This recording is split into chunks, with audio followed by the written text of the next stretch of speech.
Hi, just give me one sec while I make sure I'm in the right place on Instagram. I think I am at this stage. I think I know where. Hang on a second. I'm not yet. There we go. I'm not on Instagram yet. Any minute now I'll be broadcasting. There we go.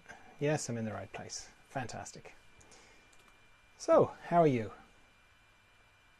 Good? I hope you're well. It's fine if you're not. Not every day goes well, but I hope you're going well. Now, we're going to do a bit of meditation. These meditations are part of the further emergence work that I do. If you're curious about further emergence, I'll explain all about it at the end of the meditation. I do these meditations on Monday, Wednesday and Fridays. And Wednesday and Friday we just meditate. But on Monday I do explain what I do just for the benefit of people who are new to meditation. So if you're an experienced meditator, that's brilliant. Can you just hang on while I explain, as I said, what I do? There's lots of different types of meditation. For me, it starts with why I would meditate. I'm trying to connect to a part of me that I connect to every night when I go to sleep. Not the dreaming bit, the bit after dreaming. So I'm sort of dreaming and then I drop out the bottom of dreaming into deep dreamless sleep where I have no thoughts, no memories, no personality, no feelings, no emotions, don't really have a body, don't really have a bed, don't have a bedroom, don't have a house, don't have anything. Don't even have me. I sort of cease to exist. Certainly in the way that I normally register my existence. Which, when you add all that up, that sounds awful. That sounds like death. Yet, I love going to sleep, and when I wake up in the morning, I feel refreshed. So some part of me knows that wherever I go to, it's a good place. And that place is where I want to go to when I meditate. I just want to do it consciously. So straight away, if you're new to meditation, I would encourage you to not try and do this as lying down, because there's a good chance that you'll just end up falling asleep. And if you don't fall asleep, you'll possibly battle sleep, because from your body's perspective it's like I'm lying down, I've got my eyes closed, it's sleepy time. So yeah, I'd encourage you to sit up. You don't have to sit in a lotus position or anything like that. I'm just unless you're comfortable sitting in a lotus position, in which case far away. I'm just sitting in a chair. When you're choosing a chair, don't choose a super comfortable chair, like a big comfortable armchair, because you'll just be into the whole sleep thing again. So, as I said when I was describing this place that I go to, no thoughts there. It's like my mind can't get into this place. It's a bit like a room that I go into when I meditate. My mind has to sit outside, right outside of the door. So it's not a lot of fun for my mind. So it's important for me to get my mind on board, that it's on board for the process. Otherwise, there'll be a sort of a conflict inside, which isn't helpful. Now, what I do is I just make an arrangement with my mind where I say, can you just not think for the next 15 minutes because I want to meditate. And at this stage, my mind is on board. It's like, fine, okay, let's do that meditation thing. Having your mind on board isn't really a big difficulty at the beginning. Like if it's the first time you're ever meditating, your mind will be on board because it's interested in new things. It only becomes an issue when you're trying to have a long-term meditation practice. Then you have to make sure your mind is on board, or you'll come up with all sorts of reasons why doing the vacuum cleaning and washing the dishes and maybe doing your taxes are much more important than meditating.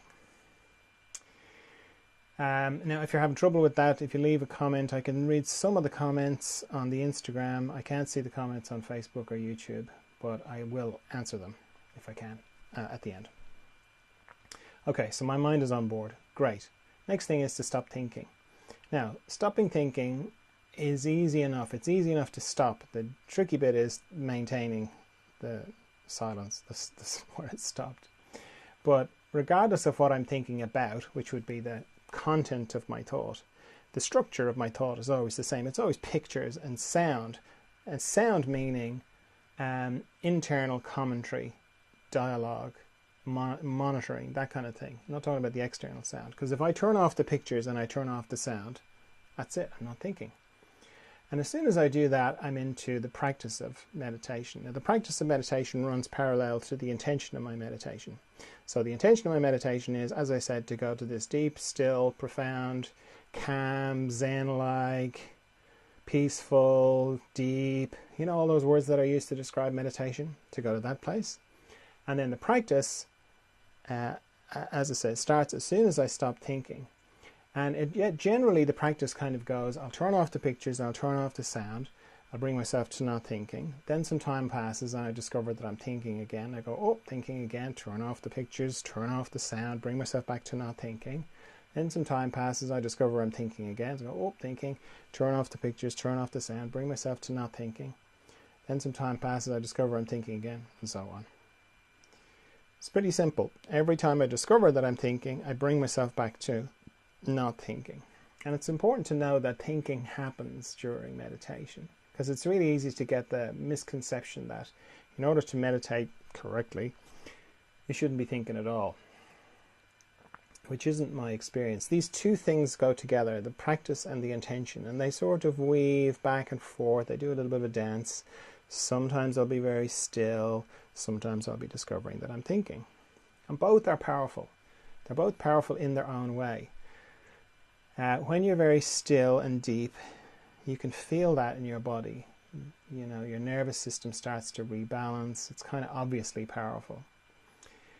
It is powerful as well when you're discovering that you're thinking, but it's kind of not so easy to see the power, because it's very easy to start thinking about the fact that you just discovered you're thinking. Which sounds silly when you put it like that, but it's true. Like, there's a big space there to go, oh no, I'm thinking again, I'm terrible at meditation, I keep thinking, you know, and so, but which are all just thoughts to be dismantled and, you know, turned off, and turn off the pictures and turn off the sound. The power in discovering that you're thinking is, if you're like me, the sorts of things that you think about are all from your perspective, meaning I am thinking, you know, my thoughts are like, why did I say that to that person? Why did that person say that to me? What am I going to do about that thing? And so on. Now, if I'm in the middle of meditation and I'm in the middle of one of those thoughts and I discover I'm thinking, and I go, oh, I'm thinking, turn off the pictures, turn off the sound, bring myself back to not thinking. The powerful bit is that indirectly I'm demonstrating to myself, or I'm saying to myself, you know that thought that you just had, the one that you thought was you and that you were it? Well, you just made it disappear. You just made it go. So, gone. So you're obviously not that thought. In fact, you're not any of your thoughts. Now, that's very powerful. And then the fact that you do that repeatedly is very powerful as well. So the main thing is, every time you discover that you're thinking, if you bring yourself back to not thinking by turning off the pictures and turning off the sound, if you do that, you're doing great. Now, while all that is going on, I am also becoming a bit more conscious of tension in my body. So I'm scanning my body from my head down to my feet and back up again very slowly, very gently. I just keep doing that, back up and back down. And anywhere I find tension, I let it go. Now, this scanning process is not a thinking process. I'm just becoming more aware of the sensation in my body. Okay. So it's not like I have to think about, oh, where am I now? Am I at my waist and whatever? You know, so it's just I'm becoming more aware of the sensations, not thinking. And anywhere I find tension, I let it go, and I use my out breath to let it go. And I use my out breath because it's natural to just breathe it away. It often reminds me of the way water comes in and out on the beach. You know, not when it's really wavy, but just when it's coming in and going out again, coming in, going out again. Every time the water goes out, the sand is a bit smoother. And that's the way I think of the out breath. Just breathing away tension. Feels really natural. The other benefit to using my out breath to let go of tension is it's just a nice way of remembering to breathe, or becoming a bit more aware of my breathing, or a bit more conscious of my breathing. Because, strange as it may sound, it's very easy to hold your breath in meditation, or to stop breathing altogether. So using the out breath is just a good way of, becoming a bit more conscious of that. The other thing that I do as I'm scanning my body up and down is I spend a little bit more time on any areas in my body that go across my body. Mostly my body runs longitudinally, head to toe. Any structures that go across my body are transverse, they're called transverse sites.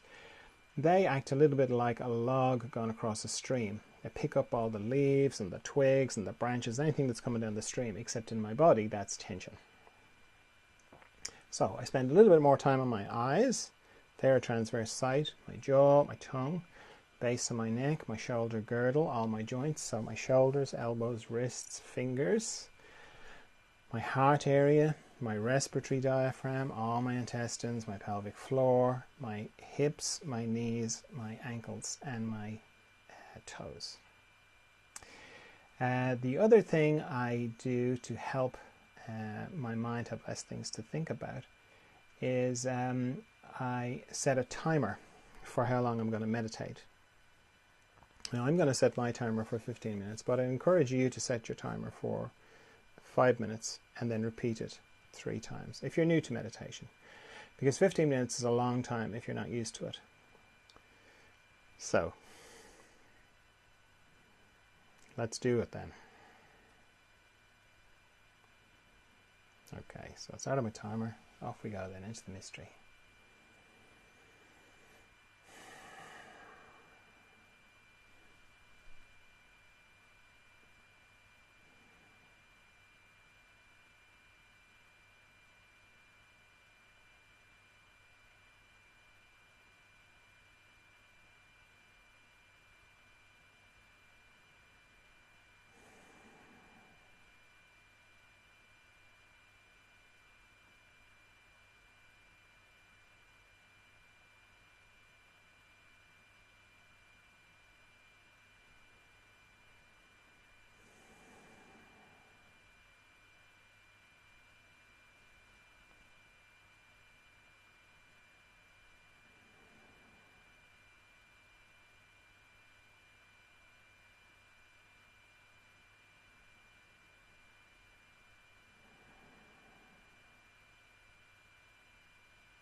Alright, that's time.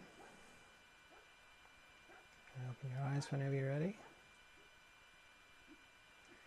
As I said at the beginning, these meditations are part of the further emergence work I do. Further emergence is to do with growth, inner growth, growth in consciousness, growth in awareness. You could call it spiritual growth, that kind of growth. Because your body stops growing when you become an adult, but you keep growing on the inside. Your inner growth continues, and it doesn't stop. Your whole life you're growing. You only have to think about who you were 10 years ago, 5 years ago. It's really obvious that you've grown. And just like when you were a kid, you might have gone through a period of accelerated growth. You know, they're called growth spurts. Well, you go through growth spurts on the inside as well, and they continue for your whole life as well. Big difference is when you were a kid and you were going through a growth spurt. Just my dogs. When you were going through a growth spurt and you went to your parents and said, "Oh, I've got sore legs, got growing pains in my legs." Your parents wouldn't have rushed you to hospital. They wouldn't have brought you to the doctor. They wouldn't have related to it as if there was anything wrong. They would have just said, "That's growing pains, I'm afraid. They're natural and they'll pass. They're just difficult." There's a much harder space to know that. It's much harder to know that when you're going through an inner growth spurt as an adult. When you're 25, 45, 55, whatever, and you're going through an inner growth spurt, there's a much bigger space to feel like there's something wrong with you, you're broken in some way, and it's not normal, it's not natural. So, the overarching support for with further emergence is for growth, inner growth, and then specifically for those difficult times when you're going through an inner growth spurt. And there's a number of different ways that we do the support. So these meditations are part of it.